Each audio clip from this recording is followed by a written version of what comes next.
इसलिए कहते हैं राम से बड़ा राम का नाम है। पौराणिक कथा, एक बार कैवर्त देश के राजा सुकंद सुमेरु पर्वत पर संतों की सभा में जा रहे थे। तभी उन्हें देवर्षि नारद मिले। जब नारद को सुकंद के संत सभा में जाने का पता चला तो उन्होंने उनसे कहा कि वे वहां उपस्थित याशी विश्वामित्र को प्रणाम न करें, क्योंकि वे पहले राजा ही थे। इस नाते वे तुम्हारे समान ही हुए। सुकंद ने ऐसा ही किया। सुकंद के इस व्यवहार से क्रोधित होकर विश्वामित्र श्री राम के पास गए और कहा कि सुकंद ने केवल मेरा ही नहीं, पूरी संत परंपरा का अपमान किया है। यह सुनकर राम ने कहा, कहानी पूरा देखने से पहले चैनल को सब्सक्राइब जरूर कर लेना। गुरुवर, मैं प्रतिज्ञा करता हूं, जिसने आपका अपमान किया है मैं उसे निश्चय ही दंड दूंगा। जब राम की इस प्रतिज्ञा का समाचार सुकंद के पास पहुंचा तो वे भयभीत होकर नारद के पास पहुंचे। नारद ने उन्हें कहा कि वे माता अंजनी की शरण में जाएं। अगर वे तुम्हारी रक्षा करने का वचन दे देंगी तो तुम अवश्य बच जाओगे। सुकंद माता अंजनी के पास पहुंचे और अपनी रक्षा करने की प्रार्थना की। माता अंजनी ने उन्हें रक्षा का वचन दे दिया।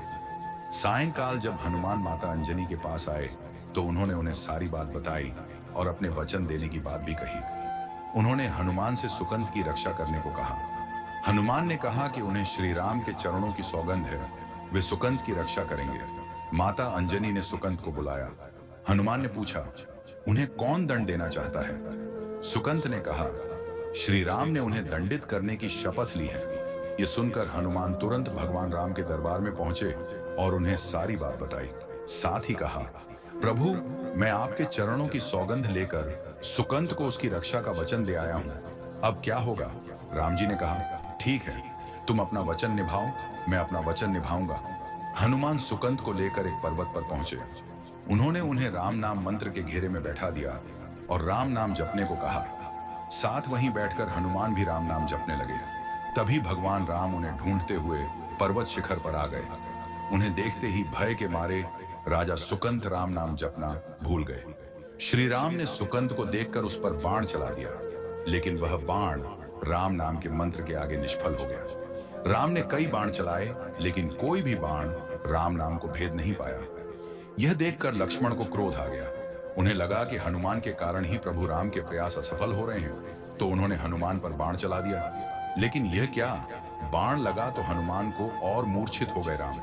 लक्ष्मण को ध्यान आया कि हनुमान के हृदय में तो राम का वास है, तो उन्हें अपनी भूल पर पश्चाताप हुआ।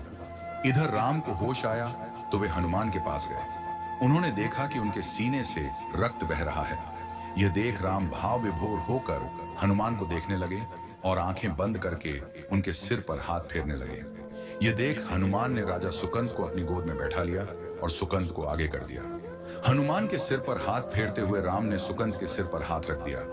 यह देख हनुमान ने कहा, प्रभु, अब तो आपने भी सुकंद के सिर पर हाथ रख दिया है, अब इसका जीवन आपके हाथ में है। इस पर राम ने मुस्कुराते हुए कहा, हनुमान जो तुम्हारी शरण में आ गया, उसकी रक्षा तो मुझे करनी ही पड़ेगी। उसी समय विश्वामित्र भी वहां आ गए। उन्हें देख राजा सुकंद ने उनसे अपने दुर्व्यवहार के लिए क्षमा मांगी। विश्वामित्र ने उन्हें क्षमा कर दिया। तभी नारद भी वहां प्रकट हो गए। उन्होंने हाथ जोड़कर कहा, प्रभु, यह सब मेरे कारण हुआ है। मेरे कहने पर ही राजा सुकंद ने अरिष्य का अनादर किया था। सब मुझसे पूछते थे कि राम बड़े या राम का नाम बड़ा। आज इस घटना से यह सिद्ध हो गया कि प्रभु से बड़ा प्रभु का नाम है।